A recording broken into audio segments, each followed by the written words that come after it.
ప్రశాంత్ కిషోర్ రాష్ట్ర రాజకీయాల్లో వ్యూహకర్తగా ఆయనకంటూ ఒక ప్రత్యేకమైన స్థానం ఉంది. వచ్చే ఎన్నికలకు సంబంధించి వైఎస్ఆర్సీపీ ఓడిపోతుందంటూ ఆయన చేసిన వ్యాఖ్యలు ప్రస్తుతం రాజకీయాల్లో ఒక చర్చకు దారితీస్తున్న పరిస్థితి. ఈ అంశంపైన మనతో మాట్లాడడానికి వైఎస్ఆర్సీపీ లీడర్, సామాజిక న్యాయ సలహాదారులు జూపూడి ప్రభాకర్ గారు మనతో ఉన్నారు. వారి మాటల్లోనే తెలుసుకునే ప్రయత్నం చేద్దాం. నమస్కారం. చెప్పండి, 2019 ఎన్నికల్లో మీ పార్టీ విజయానికి, అదేవిధంగా 150 ఓట్ల అఖండ మెజార్టీ సాధించడానికి ముఖ్యమైన వ్యక్తి, కీలకమైన వ్యక్తి ప్రశాంత్ కిషోర్ ఈరోజు వైఎస్ఆర్సీపీ ఓడిపోతుందంటూ చేసిన వ్యాఖ్యలు ఏం చెప్తారు? మీరు అడిగిన ప్రశ్న నాకు తెలిసి ఇది చాలా అమాయకమైనటువంటి ప్రశ్న. ప్రశాంత్ కిషోర్ వల్లే వైఎస్ఆర్ కాంగ్రెస్ పార్టీకి 151 సీట్లు వచ్చాయని వైఎస్ఆర్ కాంగ్రెస్ పార్టీ భావించిన తప్పే. 2014లో జగన్మోహన్ రెడ్డి గారు గెలవాలి. 2009లో రాజశేఖర రెడ్డి గారు మరణించిన తర్వాత ఈ రాష్ట్రంలో దాదాపు 700 మంది ప్రాణాలు ఇచ్చారు. వాళ్ళ కోసం ఓదార్పు యాత్రతో బయలుదేరినటువంటి జగన్మోహన్ రెడ్డి గారు 2014లో గెలుస్తాడు.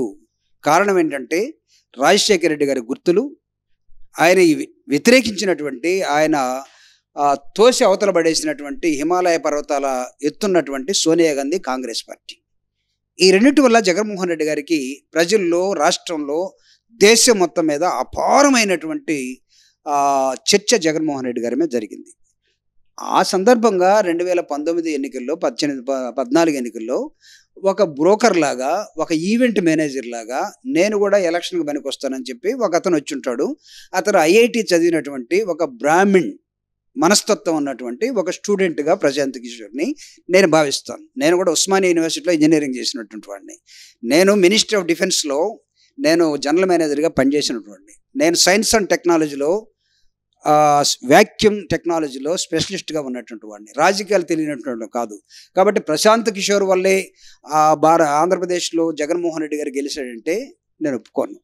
There are so many factors. Jaganmohan Reddy గారి ఆలోచన విధానం ఒకటి, జగన్మోహన్ రెడ్డి గారి అతను నిర్భయంగా తిరిగినటువంటి విధానం ఒకటి, నూక్ అండ్ కార్నర్స్, పేదవాళ్ళ దగ్గరికి, ముసలి వాళ్ళ దగ్గరికి, గ్రామాల్లోకి వెళ్ళి తిరిగినటువంటి విధానం, అతను చేసినటువంటి సాక్రిఫైస్. మిగతా ముఖ్యమంత్రులు సోనియా దగ్గరికి వెళ్ళి వాళ్ళ నాన్న చచ్చిపోతే కాళ్ళు పట్టుకొని మాకు ఏదైనా పదవి ఇవ్వండి అని అడిగితే సోనియా గాంధీని వ్యతిరేకించి నాకు నువ్వు ఇచ్చే పదవి అవసరం లేదు, నేను ప్రజల్లోకి వెళ్తున్నాను చెప్పి వచ్చిన వ్యక్తి. కాబట్టి ప్రశాంత్ కిషోర్ ఎలక్షన్ టైంలో ఏదన్నా ఒక ఈక్వేషన్ పనికొచ్చి ఉండొచ్చేమో, అంతేగాని ప్రశాంత్ కిషోర్ వల్ల మాత్రమే వైఎస్ఆర్ కాంగ్రెస్ పార్టీ 2019లో గెలిచిందంటే శుద్ధ తప్పు. విడిపోయినటువంటి కులాలుగా, మతాలుగా, ప్రాంతాలుగా, భాషలుగా విడిపోయిన ఈ రాష్ట్రాన్ని ఇంకా ఎక్కువ విడగొట్టడానికి వచ్చినటువంటి ఒక విచ్ఛిన్నకారుడు ప్రశాంత్ కిషోర్. నవరత్న పథకాలు భారతదేశంలో వెల్ఫేర్ యాక్టివిటీస్ బోల్డ్ జరిగాయండి. ఇందిరమ్మ 20 సూత్రాల కార్యక్రమం జరిగింది. అప్పుడు ప్రశాంత్ కిషోర్ ఉన్నాడా? కాంగ్రెస్ పార్టీతో జతగట్టి ఉత్తరప్రదేశ్లో కాంగ్రెస్ పార్టీని గెలిపిస్తానన్నాడు. ప్రశాంత్ కిషోర్ గెలిపించాడా? బీహార్లో జతగట్టి గెలిపిస్తానన్నాడు, గెలిచాడా? తను పాదయాత్ర చేశాడు, తను గెలిచాడా? కర్ణాటకలో గెలిపిస్తానన్నాడు, గెలిచాడా? తెలంగాణలో గెలిపిస్తానన్నాడు, గెలిచారా? ఎందుకు ప్రశాంత్ కిషోర్ని గురించి అంత ఎక్కువగా ఊహించుకుంటారు? Prashant Kishor is a politician. Prashant Kishor is ఒక భాషలో చెప్పాలంటే వ్యాపారస్తుడు, ఈవెంట్ మేనేజర్. అతనికి ఎక్కడ డబ్బులు వస్తున్నాయంటే, ఎక్కడ ఈవెంట్ ఉండాలంటే, పెళ్లి జరుగుతూ ఉంటే పందిరేస్తారు కదా టెంట్లో, ఆ టైపు టెంట్ వేసే టైప్ ఇది. టెంట్ వేసే టైపు, టెంట్ వేసి టెంట్ కొంచెం కూర్చోబెట్టి నువ్వు ఇటు పో అని చెప్పే రకం. అంతేగాని ప్రశాంత్ కిషోర్ చెప్పినంత మాత్రాన ఆంధ్రప్రదేశ్ రాజకీయాలు మారుతాయి. ప్రశాంత్ కిషోరు బీజేపీ కలిస్తే తెలుగుదేశంతో, ప్రశాంత్ కిషోర్ చెప్పినట్టుగా పవన్ కళ్యాణ్ తోటి ప్రశాంత్ కలిస్తే గెలుస్తుందని చెప్పుకునేవాడు వచ్చి ప్రశాంత్ కిషోర్ని కూడా బీహార్లో నిలబడ్డాడు కదా. ప్రశాంత్ కిషోర్ని కూడా ఆంధ్రప్రదేశ్ నిలబడమనండి. అతను కూడా ఒక టీం ఉంది కదా. అతను కూడా ఈ వీళ్ళ ముగ్గురితో వచ్చేసి 4వదిగా నిలబడి ఒక 4 ఎమ్మెల్యేలో 4 ఎంపీలో తీసుకోమనండి, ఇక్కడ చేతనవుతుందేమో. కాబట్టి ప్రశాంత్ కిషోర్ రాష్ట్రాన్ని విచ్ఛిన్నం చేయడానికి వచ్చిన వ్యక్తి.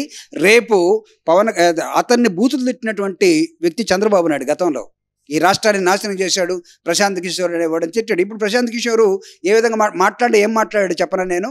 అతను మాట్లాడినటువంటి ఇంగ్లీష్ ఛానల్కి ఇచ్చినటువంటి టైమ్స్ ఆఫ్ ఇండియాకి ఇచ్చినటువంటి ఇంటర్వ్యూ ఏంటంటే, మీరు చూసారు లేదా? నేను ఆ ఇంటర్వ్యూ మొత్తం చూశాను. మై గట్ ఫీలింగ్ అతను చెప్పేది అంటే, నేను అనుకుంటా ఉన్నాను ఒక రాజకీయ నాయకుడు, he is no more a strategist now. అతను దేనికి సంబంధించిన వ్యక్తి కాదు, ఒక పొలిటీషియన్ మాత్రమే. చాలామంది పొలిటీషియన్ ఉన్నారు. బీహార్లో లాలూ ప్రసాద్ ఉన్నాడు, సో అతనికి వ్యతిరేకంగా నిలబడ్డాడు. ఇతను ఒక రాజకీయ నాయకుడు అయిపోయాడు. కాంగ్రెస్ పార్టీ దగ్గరికి వెళ్ళి జనరల్ సెక్రటరీ పదవి నాకు ఇస్తే నేను కాంగ్రెస్ పార్టీతో ఉంటానని అడిగాడు. వాళ్ళు మా దగ్గర బోల్డ్ మంది ఉన్నారు పోరబ్బాయి అని చెప్పి పంపించి వెనక్కి వచ్చేసాడు. సో ప్రశాంత్ కిషోర్ ఆంధ్రప్రదేశ్లో అతను ఒక స్టాటిస్టిక్స్ లేకుండా, ఒక ఎంపెరికల్ డేటా లేకుండా అతనే చెప్పాడు, I don't have any empirical data, I don't have any statistics. Being a politician my gut feeling is that నేను ఒక రాజకీయ నాయకుడిగా మాట్లాడుతున్నాను, ప్రజలు ఇలా అనుకుంటున్నారని భావిస్తూ ఉన్నాను. నేను ఆంధ్రప్రదేశ్ కూడా వెళ్ళలేదు, బీహార్లోనే ఉండి మాట్లాడుతున్నాను. నేను జగన్మోహన్ రెడ్డి గారికి ఈసారి సీట్లు తగ్గుతాయని భావిస్తున్నాను అన్నాడు. తగ్గటమే కాదు, అతను హిల్ ఫాల్ అవుతానని చెప్పాడు. అంటే పైనుంచి కిందకి పడిపోబోతున్నాడు అని కూడా చెప్పాడు. ఒక రాజకీయ నాయకుడు ఏం చెప్తాడు? ఈరోజు అక్కడ ఉన్నటువంటి చంద్రబాబు నాయుడు వైఎస్ఆర్ కాంగ్రెస్ పార్టీని గురించి మాట్లాడమంటే ఏం చెప్తాడు? జగన్ ఓడిపోబోతున్నాడని చెప్తాడు. అంతేనా? నేను గెలుస్తున్నాను, జగన్ ఓడిపోతున్నాడు. పవన్ కళ్యాణ్ గురించి మాట్లాడు, ఏపీ రాజకీయాల గురించి మాట్లాడమంటే పవన్ ఏం చేస్తాడు? వాంచేది కాబోయే ముఖ్యమంత్రి నేనే, నన్ను ఏదో ఒక విధంగా అసెంబ్లీ కన్నవేసన్నా పంపించండి, ఓట్లేసి కాదు కన్నవేసన్నా పంపించండి అని అడుగుతాడు. అతను మా గురించి మంచిగా ఎందుకు చెప్తాడు? ప్రశాంత్ కిషోర్ కూడా రాజకీయ నాయకుడుగా నాకు అనిపిస్తూ ఉంది అని చెప్పాడు. అనిపిస్తూ ఉన్నదాన్ని ఈనాడు పేపర్లో వాళ్ళు తెలుగులో రాసేసుకొని ఏం చేశారంటే, ప్రశాంత్ కిషోర్ చెప్పాడు కాబట్టి జగన్ ఓడిపోతున్నాడు. అట్లా అనుకుంటే భారతదేశంలో ప్రశాంత్ కిషోర్ చాలామంది ఉత్తరప్రదేశ్లో ఎందుకు ఓడిపోయింది కాంగ్రెస్ పార్టీ? ఆయన ఏం చెప్పాడు? నేను గెలిపిస్తానని చెప్పాడు. గెలిచారా? బీహార్లో ఎందుకు ఓడిపోయింది? బీహార్ ముఖ్యమంత్రి నితీష్ ఆడు ఫుట్బాల్ ఆడుతున్నాడు భారత రాజకీయాల్ని. లాలూ ప్రసాద్తో కలుస్తాడు, కాంగ్రెస్తో కలుస్తాడు, బీజేపీతో కలుస్తాడు, బీజేపీని తీసేస్తాడు, తర్వాత ప్రశాంత్ కిషోర్తో కలుస్తాడు, ప్రశాంత్ కిషోర్ని వెనక నెట్టేస్తాడు. భారత రాజకీయాల్ని సింగాడుతున్నటువంటి వ్యక్తి ఈరోజు ఈ దేశంలో ఎవడు ఉన్నాడంటే నితీష్ కుమార్. అతను మంచి చేస్తున్నాడు, చెడు చేస్తున్నాడు పక్కన పెడదాం, ఫుట్బాల్ ఆడుతూ ఉన్నాడు. అతని దగ్గర ఇతను నేను పాదయాత్ర చేస్తున్నాను చెప్పి ఆడ ఏగలేక బయటకు వచ్చేసి ఆంధ్రప్రదేశ్లో వైఎస్ఆర్ కాంగ్రెస్ పార్టీ ఓడిపోబోతుందని ప్రశాంత్ కిషోర్ చెప్తే చెవులో పూలు పెట్టుకోలేము. నిన్న సిద్ధం సభను చూడమని అడుగుతున్నా. గతంలో జరిగిన 3 సిద్ధం సభలను చూడమని కోరుతా ఉన్నా. ఈ రాష్ట్రంలో జరిగినటువంటి అభివృద్ధి సంక్షేమాలు ప్రశాంత్ కిషోర్ మిస్టర్, నువ్వు నిజమైనటువంటి ఐఐటి స్టూడెంట్ అయితే, ఎంబీఏ స్టూడెంట్ అయితే, as a Jupudi Prabhakar Rao and Jaganmohan Reddy garu associate, throwing a challenge to you, tell me what is the definition for development. నేను అడుగుతున్నా ప్రశాంత్ కిషోర్ని. భారత రాజకీయాలని అనేక కోణాల నుంచి చూశాను, వాడిని గెలిపించాను, ఈయన ఓడించానని చెప్తున్నావు కదా, you tell me what is the definition for development, what is the definition for welfare. Amartya Sen అడగండి, వెల్ఫేర్లో డెవలప్మెంట్ దాగి ఉంటుంది. కంటిన్యూ.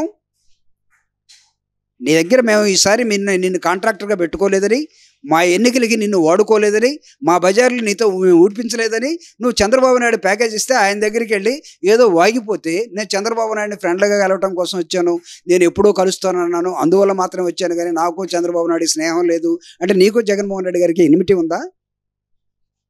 ఆయన పొలిటికల్గా ఏదో మాట్లాడి వెళ్ళిపోవచ్చు. ఆయన మాట్లాడని చెప్తున్నా. హీ సెడ్ వెరీ క్లియర్లీ, నా దగ్గర డేటా లేకుండా మాట్లాడుతున్నా, నా దగ్గర ఎంపిరికల్ ఇది లేకుండా నేను మాట్లాడుతూ ఉన్నా, దిస్ ఈజ్ ఓన్లీ నా ఫీలింగ్ ఆయన చెప్పింది. నీ ఫీలింగ్ నువ్వు చెప్పుకో. వాట్సాప్లో బోల్డ్ మంది మందు కొట్టి వాట్సాప్లో వార్తలు రాసేసుకో ఉన్నాడు. ఈనాడు పేపర్ అయిపోయినా, సాక్షి అయిపోయినా, ఇంకొకటి అయిపోయినా వాడు రాసుకుంటున్నాడు. టీవీ కూడా అయిపోయినా బ్రేకింగ్ మా వాళ్ళే పెట్టేసుకుంటున్నారు, షేర్ చేసుకుంటున్నారు. సిస్టమ్ మారిపోయింది. కాబట్టి ప్రశాంత్ కిషోర్ అభిప్రాయాల్ని అదే అత్యున్నతమైన అభిప్రాయం అన్నట్టు ఆయన చెప్పినట్టుగా ఇక్కడ YSR Congress party ఓడిపోతుందంటే I'm throwing a challenge to the Prashanth Kishore. Yes, రాజకీయాలను చర్చిద్దామంటే ఆంధ్రప్రదేశ్ నీకు తెలుసా ఎన్ని కులాలు ఉన్నాయో? ఆంధ్రప్రదేశ్ నైసర్గిక స్వరూపం తెలుసా? జాగ్రఫికల్ కండిషన్స్ తెలుసా నీకు? You know how many languages people are talking in Andhra Pradesh? మత్స్యకారుల దగ్గరికి వెళ్ళి ఆ లాంగ్వేజ్ మాకు అర్థం కాదు. మా దగ్గర ఉండే పట్టపాలెం ప్రకాశం జిల్లాలో ఉన్న పట్టవాళ్ళు మాట్లాడే భాష పక్కనున్న సింగరాయకొండ వాళ్ళకి, ఈత ముక్కల వాళ్ళకి అర్థం కాదు. అన్ని క్లిష్టమైన పరిస్థితులు ఈ దేశంలో ఉన్నాయి. Do you know? You don't know. You know only zero. You know only how to divide. భారతదేశాన్ని డివైడ్ చేసిన మనువాదులు ఏలేరు, నువ్వు ఇంకొక మనువాదిగా వచ్చావు. సమస్య లేని ఇల్లు ఉండదు, పరిష్కారం లేని సమస్య ఉండదు. బంధాలు గొప్పవి, బాధలు చిన్నవి. మీ సమస్యని మేము పరిష్కరిస్తాం. రండి, మాట్లాడుకుందాం.